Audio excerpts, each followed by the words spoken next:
Hi po. So sa video na ito, ituturo ko naman sa inyo yung next step, which is to prepare for ordering.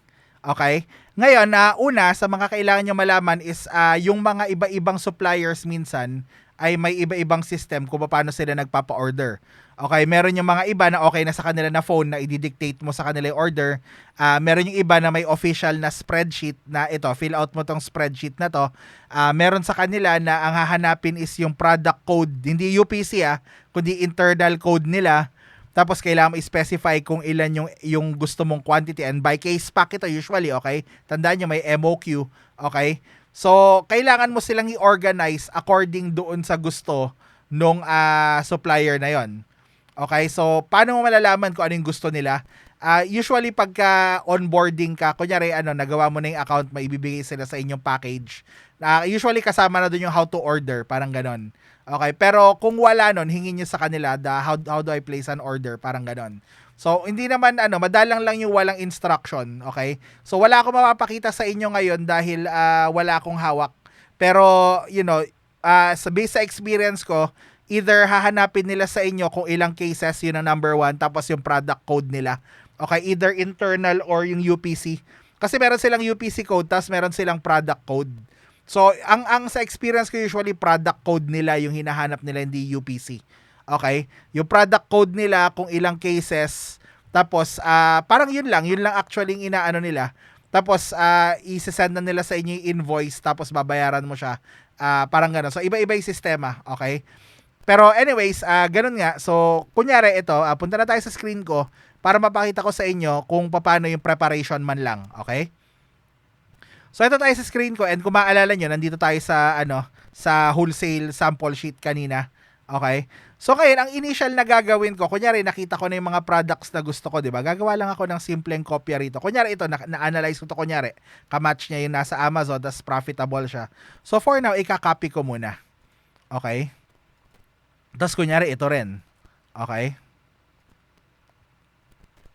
Yan, isasantabi ko muna. Tapos, meron din akong gustong ipakita sa inyo na ginagawa ko pa. Okay? So, itong sheet na to sa BioPure, okay? Itong order sheet na to. So, ang ginawa ko rito ay ganyan. So, ito yung order sheet ko na ginagawa ko. Tapos, nilalagay ko yung brand or supplier dito. Tapos yung product code, kasi yung BioPure gusto nila yung internal product code nila, hindi yung UPC. So kung depende, tingnan nyo, pwede yung pagsama-samahin lahat dito, okay, by supplier, by code, kung UPC yung gusto nila or by internal code nila. Ito mga product description, ASIN, by cost, yung mga yan, internal na sa akin to. Okay, ang gusto ko lang ipakita sa inyo dito is ina-arrange ko yung data. Okay, para makita ko, para makapag-desisyon ako kasi at least ako, ewan ko sa inyo, kayo siguro marami kayong pera. Pero ako, at the time, wala akong masyadong maraming pera.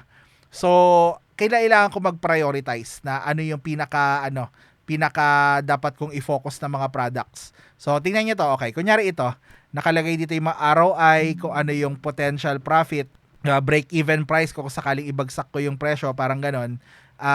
Quantity, kunyari yan, 5,515, yan yung MOQ. Okay, yung mga MOQ na yan, okay?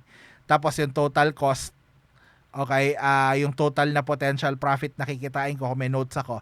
Basta i-identify nyo kung ano yung mga gusto nyo. Parang keep it organized. 'Di ba? Tapos ito, kunyari, syempre ipaprioritize ko yung mga gusto ko. Kunyari ito rin, 41.91% yung kanyang ROI. Ito yung in-order ko kasi ito yung kaya ng budget. 263, parang 250 yung yung total budget ko at the time.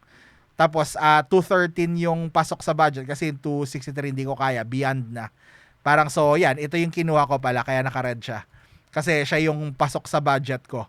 So okay na sa akin to, itong yung ROI na yan, tapos ito muna yung in-order ko sa kanila. So kasi yun nga, marami ka makikitang products, tapos ang magiging problema mo sa wholesale ko minsan is wala kang pambili. So, kailangan mo prioritize parang ano yung pwede ko, ano yung kaya ko, ano yung mga parang pwede kong pagkakitaan dito sa mga to. Tapos at least nakahanda na yung ibang sa listahan mong ganyan. Mag-iipon ka ulit ng listahan na ganito eh. So at least nakahanda na sa yung mga products na potentially na pwede mong orderin in the future. 'Di ba? So stay organized, okay? So yun lang po for this video, and I hope na makarami kayo ng mga products na ang maging problema niyo is yung pambili ng products, kasi this is a good problem to have. Yung marami kang nakalinyang mga o-orderin mo o gusto mo orderin. Okay? So maraming salamat po, and I'll see you next video. Bye.